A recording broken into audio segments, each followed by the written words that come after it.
প্রধানমন্ত্রীর মুখ হিসাবে তোমাদের যুব সমাজের কাকে পছন্দ? আর যাকেই দেখতে চাই, নরেন্দ্র মোদীকে দেখতে চাই না। দেখুন, আজ যাকেই পছন্দ হোক, অন্তত প্রধানমন্ত্রী হিসাবে নরেন্দ্র মোদী নয়। নরেন্দ্র মোদীর মতো ঢপবাজ মিথ্যে কথা বলা ব্যক্তি এবার প্রধানমন্ত্রী হবে না। আমি প্রধানমন্ত্রী হিসাবে ভারতবর্ষে এখন যে রাজনৈতিক পরিস্থিতি তাতে আমাদের নরেন্দ্র দামোদর দাস মোদীর উপরে কেউ নেই, তার কাছে দাঁড়ায় কেউ নেই। আমার সাংসদ হিসাবে যদি বলতে চান তাহলে আমি অধ্যাপক সৌগত রায়কে চাই। দমদমের মানুষ সিদ্ধান্ত নিয়ে নিয়েছে, কারণ গত 15 বছর ধরে এখানে সাংসদকে দেখেছেন। ও যে গ্রাম বাংলায় অনেক কথা হচ্ছে না যে বামপন্থীদের প্রার্থীগুলো খুব ভালো, লড়াকু, শিক্ষিত, মার্জিত, অপেক্ষাকৃত তরুণ। তখন একজন ঠাট্টা করে বলছে তৃণমূলেরও কিছু মার্জিত প্রার্থী আছে। বলছে কে? বলছে অধ্যাপক সৌগত রায়। বলছে আরে সে তাকে তো টাকা নিয়ে আগে। বলছে টাকা নেওয়ার পর টিভির সামনে তিনি থ্যাংক ইউ জানিয়েছেন, এটাই তো তার মার্জনার একটা অন্যতম জায়গা। ওনার মুখটাকে দেখলে আমার মাথাটা গরম হয়ে যায়, বাকি তো ছেড়ে দিন। প্রধানমন্ত্রী বলছে যে 400 পার হবে, কিন্তু দেশের জনগণ সিদ্ধান্ত নিয়েছে যে এবার আবকি বার মোদির হার।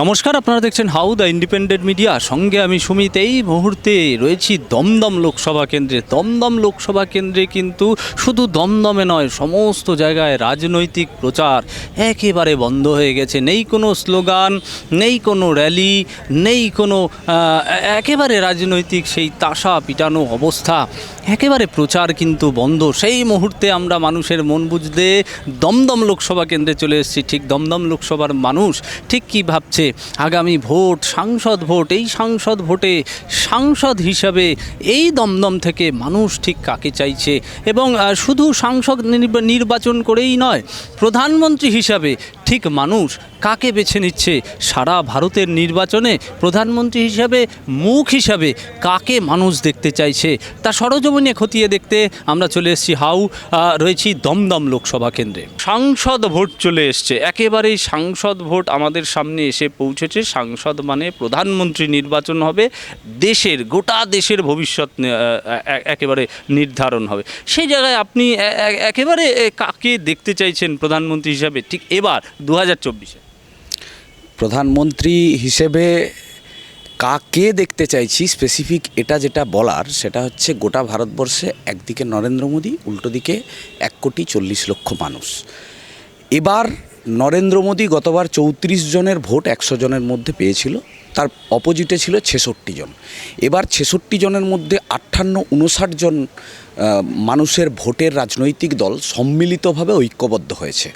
এবার এটাই আমরা বলতে পারি যে এবার দেশে এমন একজন প্রধানমন্ত্রী যিনি শিক্ষিত, মার্জিত এবং একজন গুরুত্বপূর্ণ গুণমান ব্যক্তিত্ব, যিনি দেশের প্রধানমন্ত্রী হবেন। যেমনটা আমরা 2004 সালে কেউ ভাবতে পারিনি ডক্টর মনমোহন সিং প্রধানমন্ত্রী হবেন, তেমন এবারেও এমন একজন প্রধানমন্ত্রী হবেন ওই নরেন্দ্র মোদীর মতো ঢপবাজ মিথ্যে কথা বলা ব্যক্তি এবার প্রধানমন্ত্রী হবে না। কেন চাইছেন না? এই যে সারা দেশে প্রধানমন্ত্রী, এখন নির্বাচন, আজকে একেবারে কোথাও সব শুনশান, নির্বাচনের প্রচার শেষ, কোথাও স্লোগান নেই, একেবারে এই পরিস্থিতি। সেই রকম একটা মায়ামোহ পরিস্থিতিতে প্রধানমন্ত্রী চলে গেলেন ধ্যানে। এই ধ্যানমগ্ন প্রধানমন্ত্রী আবারও ফিরবেন, এবং 400 পারের যে লক্ষ্যমাত্রা তাদের পক্ষ থেকে বলা হয়েছে, এই জায়গায় সরকারই করতে পারবে না, এরকম একটা আশা করা যায়? এবার 400 পার হবে না। আসলে দেখবেন এই দমদমের বাজারে ফুটপাতে যখন একটা দোকানদার একটা শাড়ি নিয়ে বসে না, তখন দোকানদারকে গিয়ে কোনো খরিদ্দার জিজ্ঞাসা করলে শাড়ির দাম কত, বলে 400 টাকা। খরিদ্দার বলে এটা 150 টাকায় হবে, দোকানদার বলে দেবো না। তখন খরিদ্দার যখন চলে যায় তখন দোকানদার বলে এসো এসো নিয়ে যাও, 160 টাকা দাও কি 200 টাকা দাও। তেমনি ওই প্রধানমন্ত্রী বলছে যে 400 পার হবে, কিন্তু দেশের জনগণ সিদ্ধান্ত নিয়েছে যে এবার আবকি বার মোদির হার। এই প্রধানমন্ত্রীর মুখ হিসাবে এইবার ঠিক 2024 লোকসভা নির্বাচনে ঠিক আপনি কাকে দেখতে চান? আর যাকেই দেখতে চাই, নরেন্দ্র মোদীকে দেখতে চাই না। কেন এই রকম একটা পরিস্থিতি তৈরি হলো কেন? নরেন্দ্র মোদী কিন্তু পরিষ্কার বলেছেন যে তিনি ধ্যানে বসবেন, এবং সেই ধ্যান থেকে উঠে তারপরে কিন্তু 400 পারের যে স্বপ্ন রয়েছে সেই স্বপ্নেই কিন্তু সাকার রূপ পেতে চলেছে। তিনি বলেছেন 4 তারিখ। কিন্তু সেই জায়গায় কি আপনার মনে হয় না যে কিছু আসন অন্তত সরকার বদল হচ্ছে না, তাই প্রধানমন্ত্রী হিসাবে আজকে কি ধ্যানে বসলে কি আমি বড়লোক হয়ে যাওয়ার মতন যদি চিন্তাভাবনা নিই, আমি কি বড়লোক হবো?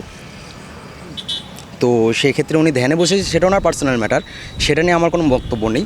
বাট আমার কথা হলো এটাই যে হারে প্রতিনিয়ত তেলের দাম থেকে শুরু করে গ্যাসের রান্নার দাম থেকে শুরু করে যে সমস্ত জিনিসের দাম বেড়ে চলেছে, তার উপরে সরকার কী করছে?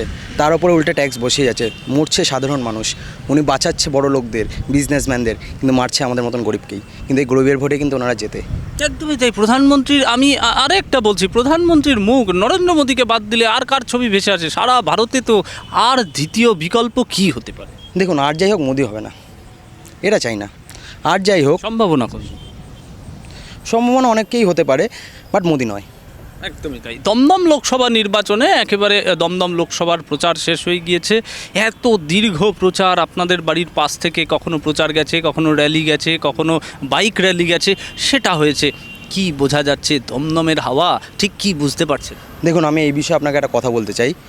আমি দমদমে যে র্যালিটা দেখেছি না, আমাদের দমদমে তৃণমূলের দাঁড়িয়েছে অধ্যাপক সৌগত রায়, সিপিএমের হয়ে আমাদের দাঁড়িয়েছে হলো কি সুজন চক্রবর্তী, আর বিজেপির হয়ে কে বেশ দাঁড়িয়েছে শিলভদ্র দত্ত। এই তিনজনের মধ্যে আমি অধ্যাপক সৌগত রায় মহাশয়কে আমার বাড়ির সামনে দিয়ে বহুবার যেতে দেখেছি, কিন্তু সুজন চক্রবর্তীকে একবারও দেখিনি, আর শিলভদ্র দত্তকে তো আমি মুখটাই চিনি না। কিন্তু সেক্ষেত্রে বলতে গেলে আমার মনে হয় অধ্যাপক সৌগত রায় হয়তো বেরিয়ে যেতে পারে এই নিরিখে।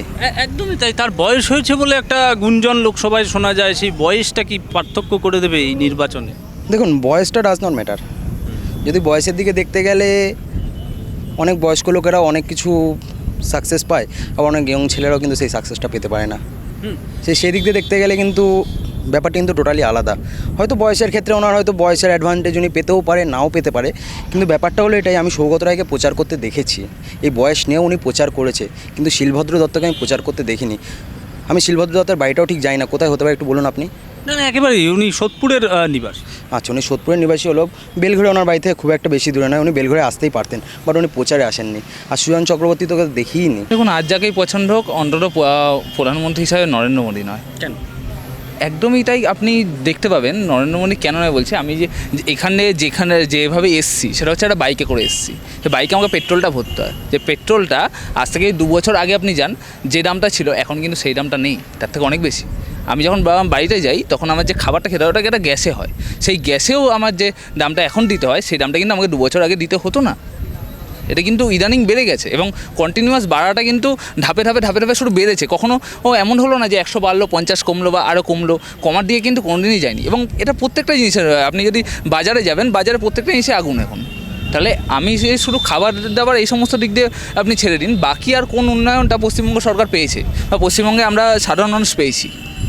সাধারণভাবে এই জন্যই আমি চাই না। মোদি যতই পার করুক, আর এই আবকিবার 400 পার বলছে, তেমনি আবকিবার পেট্রোলের দাম 100 পার, আবকিবার ডিজেলের দাম 100 পার, আবকিবার গ্যাসের দাম 1000 পার, আবকিবার ছেলেমেয়েদের পড়াশোনার জন্য 139 গুণ টাকা বৃদ্ধির পার, আবকিবার সাধারণ মানুষের ওষুধ 239 গুণ পার। তাই আবকিবার মোদির হার হবে। দক্ষিণ বলয়ে মোদি কোনো সিট পাবে না।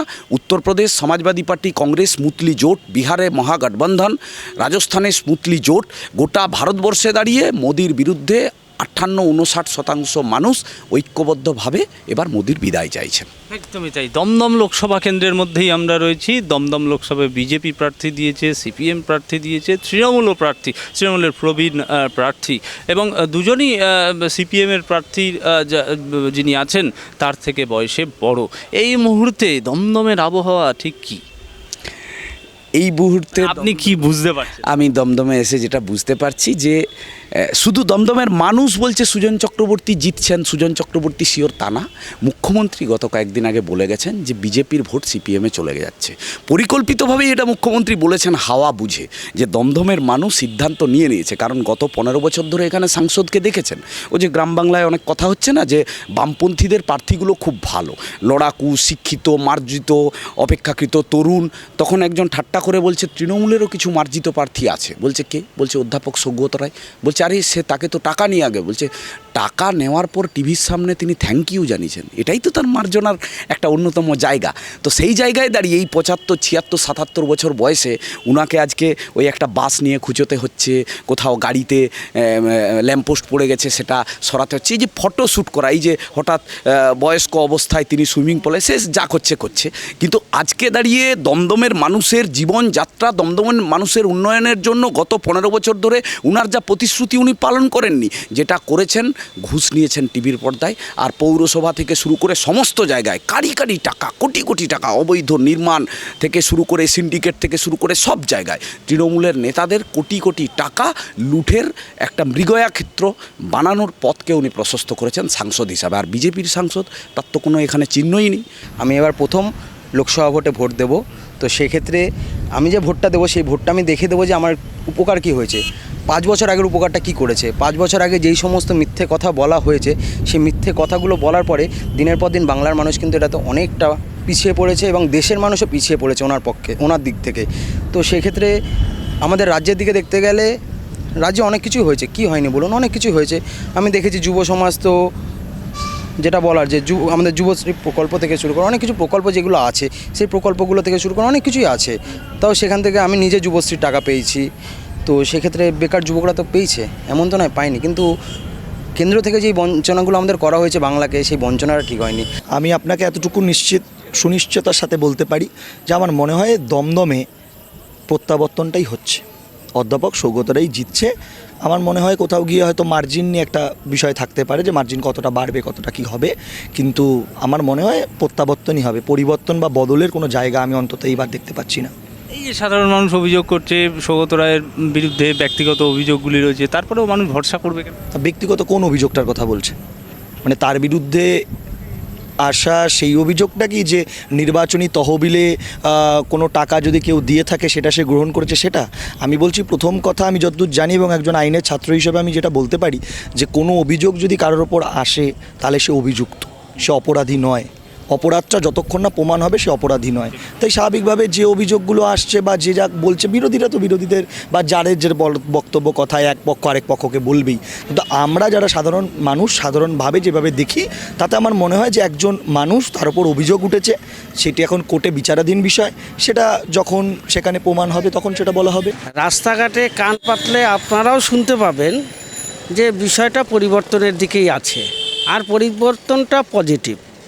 কারণ সারা ভারতবর্ষ বিজেপি থেকে চাইছে, নরেন্দ্র মোদীকে চাইছে। কারণ নরেন্দ্র মোদীর হাত ধরেই যতটা হোক ভারতবর্ষ আগিয়েছে, এটা আমার অ্যাজাম্পশান।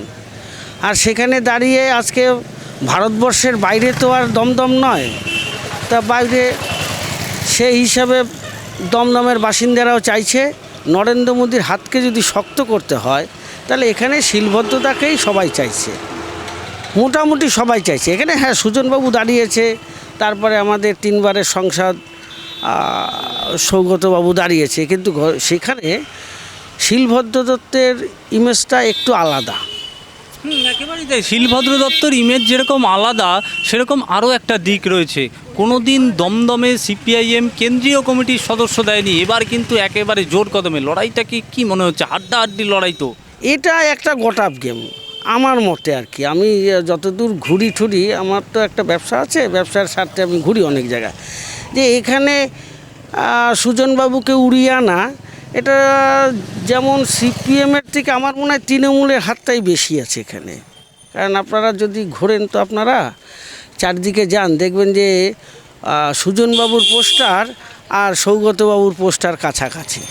তাই এটা তো একটা মানে বিষয় বোঝা যায় যে এখানে দুটো দলের মধ্যেই একটা আন্ডারগ্রাউন্ড আছে, লিঙ্ক আছে। সেখান থেকে বিজেপি আলাদা বলতে? সেখান থেকে বিজেপি একেবারে অলরেডি আলাদা। কারণ ঘটনা হচ্ছে, বিজেপি ভারতবর্ষের সমস্ত দলের থেকে আলাদা। বিজেপি চাইছেই, আমার যেটুকু এতটুকু আমার ক্ষুদ্র অভিজ্ঞতায় যেটা বলে, বিজেপি চাইছে ভারতবর্ষের উন্নয়ন, আর এরা চাইছে মোদিকে আটকাতে হবে। এইটাই তো ব্যাপার। কারণ মোদিকে আটকাতে হবে কেন? মোদি কী ক্ষতি করেছে ভারতবর্ষের? আজকে যে জায়গায় ভারতবর্ষ গেছে, আজকে ভারতবর্ষের প্রধানমন্ত্রী কোনো দেশে গেলে পরে সেই দেশের মানে রাষ্ট্রনায়করা এসে পাঁচ হওয়ার জন্য দাঁড়িয়ে থাকে। আর আমাদের দেশের 10 বছর আগের হিসাবটা দেখেন আপনারা, যে তখন কি মানে আমাদের দেশের প্রধানমন্ত্রীরা গেলে পরে সবাই পালিয়ে যেত, যে কি ভিক্ষে নিতে আসছে। আর এখন উল্টো আমার দেশের প্রধানমন্ত্রী, এটা আমাদের গর্ব। আমি বাঙালি হিসাবে নয়, আমি ভারতবাসী হিসাবে এটা আমাদের গর্ব, এটা আমাদের মানে সত্যিকারের গর্ব যে আমাদের দেশের প্রধানমন্ত্রীকে পাঁচ হওয়ার জন্য বড় বড় দেশের প্রধানমন্ত্রী থেকে আরম্ভ করে স্বরাষ্ট্রমন্ত্রী সবাই দাঁড়িয়ে থাকে। প্রধানমন্ত্রীর মুখ সারা ভারতবর্ষে এই মোদির একেবারে গ্যারেন্টি চলছে। সারা ভারতবর্ষের মানুষ মোদির গ্যারেন্টিতে এবার নেমে পড়েছে। এই মোদির গ্যারেন্টি, প্রধানমন্ত্রী মুখ হিসাবে মোদির গ্যারেন্টি রয়েছে। রাহুল গান্ধী মহিলাদের সুরক্ষার জন্য তিনিও বলেছেন যে একেবারে প্রত্যেকটি দরিদ্র মহিলাকে 1 লক্ষ টাকা করে দেওয়া হবে পরিবার পিছু। আমি বলছিলাম এই তো প্রতিশ্রুতি, নরেন্দ্র মোদী, রাহুল গান্ধী, এই যদি বাদও দিই তাহলে প্রধানমন্ত্রী হিসাবে মুখ আপনি কাকে দেখতে চান? আমার হিসাবে যেভাবে বাংলাকে পরিচালনা করছে মমতা বন্দ্যোপাধ্যায়, যা বাংলা যেভাবে পিছিয়ে ছিল, এখন বর্তমানে বিভিন্ন বিষয়ে বাংলা প্রত্যেকটা রাজ্যের থেকে যেভাবে এগিয়ে গেছেন, আমার মনে হয় উনি যদি দিল্লিতে আসেন সেটা ভারতবর্ষের জন্য অনেক বড় পাওনা হবে। সে তো গেল এক বিষয়। এই যে দমদম লোকসভা কেন্দ্রে কিন্তু বিজেপিও রয়েছে এবং সিপিএমও রয়েছে। সিপিএমের কেন্দ্রীয় কমিটির সদস্য সুজন চক্রবর্তীও রয়েছে। আমি বলছি লড়াইটা কি মনে হচ্ছে? সৌগত রায়, এই যে আপনি বললেন যে বারবার যেতে না এই কেন্দ্রে, দুবারের বেশি, আমি বলছিলাম যে এই ক্ষেত্রে কি সুজন চক্রবর্তী প্রচারে একটু এগিয়ে মনে হচ্ছে? সুজন চক্রবর্তী যদি ওনার অস্তিত্ব অতটাই থাকতো তাহলে উনি নিজের কেন্দ্রে দাঁড়াতো। আমরা দেখেছি উনি নিজের কেন্দ্রে হেরে কোথাও হয়তো জায়গা পাচ্ছেন না, তাই হয়তো আমার দমদমে এসছে। কিন্তু দমদমে এসে উনি বড় ভুল করেছেন, কারণ এখানে যে তৃণমূলী কংগ্রেসের প্রার্থী উনি হচ্ছে সৌগত রায় এবং উনি হচ্ছে ভারতবর্ষের শ্রেষ্ঠ সংসদ। ওনার মতো একটা সংসদ পাওয়া একটা ভাগ্যের ব্যাপার প্রত্যেকটা মানুষের জন্য। আমার মনে হয় না এখানে সুজন চক্রবর্তী সেভাবে কোনো দাগ ফেলতে পারবে। নরেন্দ্র মোদী প্রধানমন্ত্রীর মুখ হিসাবে, রাহুল গান্ধী প্রধানমন্ত্রীর মুখ হিসাবে আপনার পছন্দ নয় কেন? দেখুন, আমরা প্রথমত আমরা যে গ্যারান্টি দেখছিলাম, ইদানিংও বিজ্ঞাপন দেখছি গ্যারান্টি, এই গ্যারান্টি বিষয়টা ঠিক আমি এখনও ক্লিয়ার নই। মানে উনি গ্যারান্টি বিভিন্ন রকম গ্যারান্টি দিয়েছেন, কখনো 15 লাখের গ্যারান্টি দিয়েছেন, কখনো 2 লক্ষ বেকারদের চাকরির গ্যারান্টি দিয়েছেন, বা কালো টাকা ফেরত আনবেন, নোটবন্দি করবেন, এই মতো কোনো কাজই উনি আজ পর্যন্ত করতে পারেননি। একটা গ্যারান্টি উনি দিয়েছেন যে খুব দক্ষতার সঙ্গে উনি মিথ্যে কথা বলতে পারেন গ্যারান্টি সহকারে। প্রচার তো অনেকেরই অনেক কিছু দেখেছি, বাট যেটা আমি নিজের চোখে দেখেছি একজন ইয়ং ভোটার হিসাবে, সৌগত রায় এই বয়সেও, ওনার এতটা এজ হয়েছে আমরা জানি, উনি এই বয়সেও পুরো মানে আমাদের দমদমের পুরো সব জায়গাতে অলি গলিতে উনি দৌড়াচ্ছে, মানুষের সুবিধা অসুবিধা জানছে এবং বিগত 3 বার উনি জিতেছেন। আমি দেখেছি, মানে তো ছোটো থেকেই দেখছি উনি মানে মানুষের উপকার করে আসছেন। আশা করি এইবারও উনিই জিতবেন আর উনি এইভাবে মানুষের পাশে দাঁড়াবেন, মানুষের কাজ করে যাবেন। একদমই তাই। যদি প্রধানমন্ত্রীর প্রশ্ন হয়, এটা তো সংসদ ভোট, দিল্লি বাড়ির লড়াই, একেবারে প্রধানমন্ত্রী থাকছে সারা ভারতে, কোন প্রধানমন্ত্রীকে তুমি চাইবে? দেখুন, প্রধানমন্ত্রীর মুখ হিসাবে আজ যাই হোক মোদিজির মুখ আর চাই না। ঠিক কেন? কারণ আমি এই কোশ্চেনটার আপনার উত্তর অন্য কোশ্চেনের মাধ্যমে দিতে চাই। উনি ভোটে দাঁড়ানোর সময় প্রথমবার বলেছিল প্রত্যেকটা মানুষের ব্যাংকের অ্যাকাউন্টে 15 লাখ টাকা করে ঢুকবে। আমি জানতে চাই সেই 15 লাখ টাকাটা কোথায়। তিনি বলেছিলেন 2 কোটি বেকারের চাকরি দেবেন। আমি জানতে চাই সেই 2 কোটি চাকরি কোথায়। ইভেন প্রত্যেকবার ভোটের আগে উনি কিছু না কিছু একটা যুদ্ধ, পাকিস্তানের আমরা জানি অনেক কিছু করেছে পাকিস্তানের সাথে যুদ্ধ করতে গিয়ে, সেগুলোর মাধ্যমে মানুষের যে মাথা ঘোরানো যেটা বেসিক্যালি বলে সেটা উনি করে গেছেন, বাট উন্নয়নটা কোথায় আমি সেটা জানতে চাই। দমদম লোকসভা কেন্দ্রে নির্বাচনের প্রচার একেবারে শেষ প্রান্তে, একেবারে আজকেই শেষ হয়ে গিয়েছে। কি বুঝতে পারছো কোন দিকে পাল্লা ভারী? দেখুন, পাল্লা ভারী কোন দিকে সেটা আমি বলতে পারবো না, কিন্তু আমি অন্তত এইটুকু বলতে পারি যে আমি আমার সাংসদ হিসাবে যদি বলতে চান তাহলে আমি অধ্যাপক সৌগত রায়কে চাই। কেন যদি জিজ্ঞেস করেন, আমি তার এই প্রশ্ন একটাই বলবো যে সৌগত রায়কে আমি দেখেছি, সৌগত রায় আমার ওয়ার্ডে এসছে, ঠিক আছে, সৌগত রায়কে আমি আমার বাড়ির সামনের যে রাস্তা সেই রাস্তাতেই যেতে দেখেছি, কিন্তু আমি কিন্তু বাকি সুজন চক্রবর্তীকে বলুন বা বাকি আদার শিলভদ্রবাবুকেও বলুন, তাদেরকে কিন্তু আমি দেখিনি। এবং যে মানুষটা এখানে আসছে না, আমি যাকে ভোট চাওয়ার জন্য দেখতে পাচ্ছি না, তাকে কী করে এক্সপেক্ট করি আমি যে এরপরে আমি বাকি সার্ভিসের জন্য তাকে পাবো?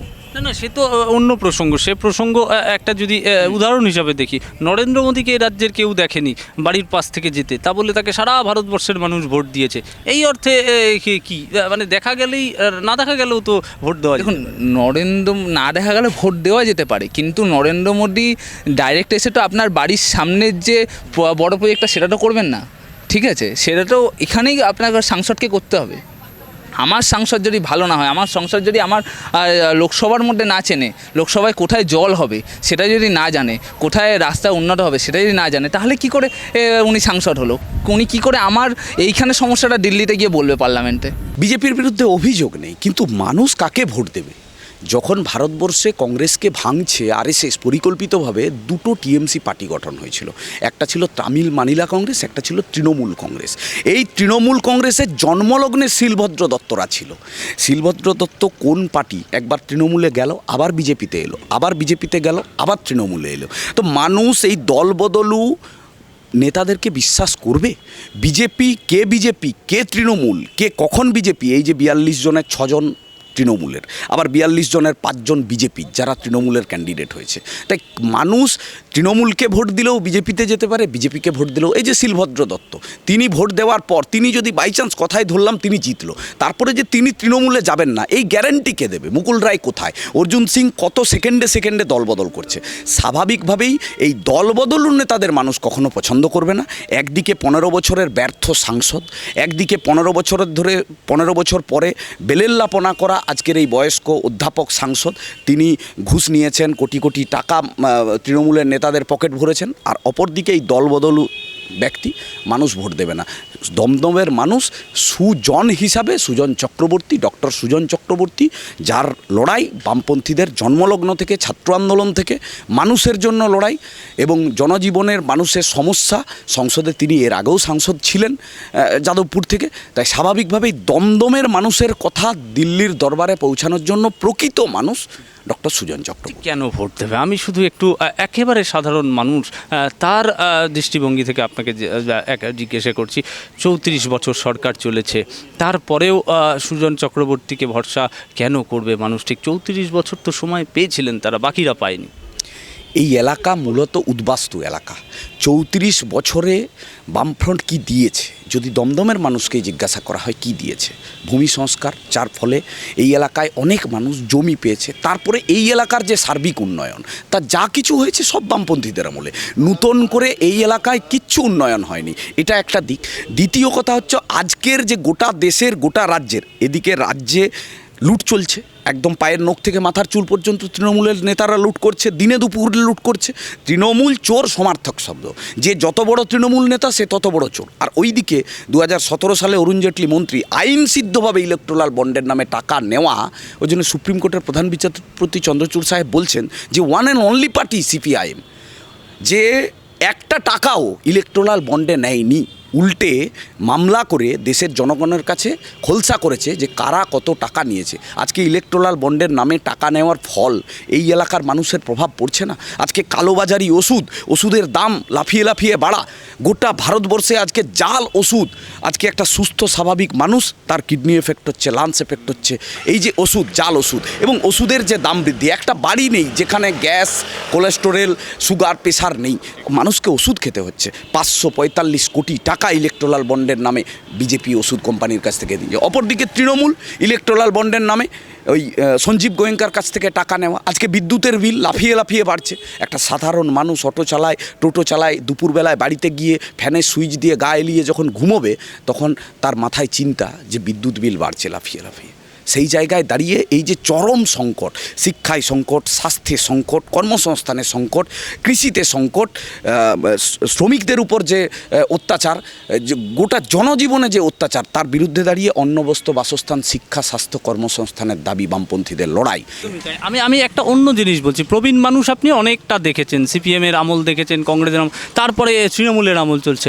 আচ্ছা, আপনার কি মনে হয় সারা ভারতবর্ষে যেমনটা বলছেন যে নরেন্দ্র মোদী রয়েছে, সেরকম তো রাজনৈতিক মঞ্চ থেকে এই রাজ্যের মুখ্যমন্ত্রী বললেন রামকৃষ্ণ তৃণমূল, এই জায়গাটা তাহলে তো রামকৃষ্ণও তৃণমূল, তাহলে সেক্ষেত্রে নরেন্দ্র মোদী কী করবে? এইটা একটা হাস্যকর ঘটনা যে রামকৃষ্ণ তৃণমূল, সেই রামকৃষ্ণকেই গালাগালি দিচ্ছে তারা। একটা আমি কেউ নাম বলবো না, তাদের নেতা নেত্রীরা মানে আমাদের হিন্দুদের যে দেবদেবী নিয়ে তো অকথ্য গালাগালি দিয়েছে বিভিন্ন সময়। এখন আমাদের ভারত সেবা সংঘ, তারপরে ইসকন, এদের নিয়েও তারা মানে অ্যালার্জি। কেন? একটা সম্প্রদায়ের ভোট তাদের করায়ত্ত করতে হবে, এই হচ্ছে পজিশন আছে। আর সেখানে হিন্দুরা এখন একটা হিন্দুরা চাইছে যে ভারতবর্ষের স্বার্থে ভোট হোক। একদমই তাই। আমি ছোট্ট করে একটু জেনে নেব, এই দমদম এলাকা কিন্তু উদ্বাস্তুদের জন্য একটা সময় ছিল। এবার বামপন্থীরা কিন্তু দাবি করে, আপনারা দেখে থাকবেন, এই যে আপনি সুজন চক্রবর্তীর কথা বললেন, এবং তারা কিন্তু বলেন যে উদ্বাস্তুদের আমরাই পাট্টা দিয়েছিলাম, আমরাই তাদের ঘর রোজগার, রুটি রোজগার এর ব্যবস্থা। আরও একটা দিক, দমদম কিন্তু শিল্পে একটা সময় গম গম করতো, সেই শিল্প বিলীন হয়ে গেছে। নতুন শিল্প আসার ক্ষেত্রে কি আপনি যেরকমটা বিজেপির ওপরে ভরসা রাখছেন, বিজেপি কি নতুন শিল্পের দিকে ভরসা রাখছে? ডেফিনেটলি আমার মতে 34 বছরের বাম শাসন আপনারাও দেখেছেন, আমিও দেখেছি যে সেখানে শিল্প ধ্বংস করেছে তারা। আর তারপরে যারা এসছে তারা শিল্প একটাও আনেনি এখনো পর্যন্ত। তারা পাবলিকলি বলছে যে আমরা লক্ষ্মীর ভাণ্ডার দিচ্ছি, কোনো জায়গায় বলছে আমরা সবুজ সাথী দিয়েছি, কিন্তু একটা জায়গায় কি তারা বলতে পেরেছে যে আমরা বাংলার বুকে একটা শিল্প এনেছি? তাহলে আজকে যেখানে সারা ভারতবর্ষে শিল্পের জোয়ার আসছে, উত্তরপ্রদেশ থেকে আরম্ভ করে গুজরাট থেকে, আমরা তাদের থেকে আলাদা কেন? আমরা তো শিল্প চাই। আগে উত্তরপ্রদেশ, মধ্যপ্রদেশ, বিহার থেকে আমাদের এখানে শ্রমিক আসতো, পরিযায়ী শ্রমিক আসছে এক জায়গায় টিটাগড় থেকে আরম্ভ করে, ক্যান্টনমেন্ট থেকে আরম্ভ করে, সে জায়গায় একটা মানে নন বেঙ্গলি একটা বেল্ট আছে। কেন? তারা আমাদের এখানে এসেছিল। কিন্তু আমাদের দুর্ভাগ্য, এই দুটো রাজনৈতিক দলের আজকে পর্যন্ত যে রাজনীতি, তাতে তারা আমার এখানের ছেলেমেয়েরা কাজ পাচ্ছে না, তারা পরিযায়ী শ্রমিক হয়ে চলে যাচ্ছে। র্যালি এবং বাইক র্যালি, পায়ে হেঁটে র্যালি, জনসভা, পথসভা, এদিক থেকে ঠিক কোন দল এগিয়ে বলে মনে হয়েছে? কোন দলে লোক বেশি বসেছে, কোন দল? এই যে সারা দমদম লোকসভায় চিত্রটা ঠিক কী? আপনি আমার কাছে কেন, এই দমদম এলাকায় যার বয়স 10 তাকে জিজ্ঞেস করলেও আপনি একই উত্তর পাবেন, যার বয়স 40 তাকে জিজ্ঞেস করলেও একই উত্তর পাবেন, আর যার বয়স 80 মানে যে বাড়িতে বসে আছে সেও একই উত্তর দেবে, সেটা তৃণমূল। কারণ তৃণমূল কংগ্রেসের আমরা তো জানি, আমাদের মমতা বন্দ্যোপাধ্যায় যিনি মুখ্যমন্ত্রী তিনি নিজে এসে হেঁটে গেছেন। তাছাড়া একের পর এক মিটিং, মিছিল, র্যালি, মাঝেতে এমন পরিস্থিতি হয়ে গেছিলো মোড়ের পর মোড়, মানে এই মোড় থেকে পার করে যদি ওই মোড়ে যেতাম দেখতাম ওখানেও মিটিংটা তৃণমূলের, এই মিটিংটাও তৃণমূলের, সকালের মিটিং তৃণমূল, বিকেলের মিটিং তৃণমূল, সর্বত্র শুধু তৃণমূলই প্রচার করেছে। আমি তো পথ চলতি অবস্থায় অন্য কাউকে সেভাবে দেখিনি। একেবারে সিপিএম কিন্তু প্রচার করছে যে নতুন ভোট, যুব সমাজের যে নতুন ভোট, সেটা সুজনে, এইবার নতুন সব সুজনে। সেই জায়গায় যুব সমাজের পক্ষ থেকে বক্তব্য থাকবে, তাহলে কি সুজনের দিকে একটু লড়াইটা টাফ? ও তার মানে ওরা স্বীকার করে নিচ্ছে যে, মানে সিপিএম স্বীকার করে নিচ্ছে যে তাহলে পুরানোরা কেউ ওকে ভোট দেবে না। কারণ নতুন ভোটটাই যদি সিপিএমে শুধু যায়, তার মানে পুরো ভোটটাই যাবে হয় তৃণমূল নতুবা অন্য কারো ক্ষেত্রে। দেখুন, আমার যেটা মনে হয়, আমি যেটা বুঝতে পারছি, আমার যা উপলব্ধি, কারণ আমি প্রথম ভোটাধিকার প্রয়োগ করেছি, তারপর থেকে এখন অবধি আমার 10 বছর হলো, আমি বিগত 2-3 বার ভোট দিয়েছি। তো আমি যে তারা যতটুকু আবহাওয়া বুঝতে পারছি, যতটুকু হাওয়া বুঝতে পারছি রাজনৈতিক, তাতে করে সুজন চক্রবর্তীর অনেকটা ব্যাকফুটে রয়েছে। তার কারণ তিনি যেখান থেকে আসেন সেখানে হেরে আসছেন। আপনিও জানবেন যে যখন যাদবপুর থেকে তিনি হেরে আসছেন, তখন তিনি একটা বিধানসভা হেরে আসছেন, লোকসভাতে হেরে আসছেন। উল্টো দিকে বিজেপির যিনি শিলভদ্র দত্ত, তিনিও যখন ওখান থেকে আসছেন, তিনি বিধানসভা ভোটে হেরে আসছেন, বিধানসভার উপনির্বাচনে হেরে আসছেন, ভাবুন। তো সেই জায়গায় দাঁড়িয়ে থেকে তো অবশ্যই সৌগত রায় অ্যাডভান্টেজ, 5 বারের বিধায়ক, 4 বারের এমপি, এবার জিতলে আরও একবার বেড়ে যাবে, মানে 5 বারের একজন বিধায়ক, 5 বারের একজন সাংসদ হতে চলেছেন, তার কাছে কি অন্যরা ফিক্সে নয়?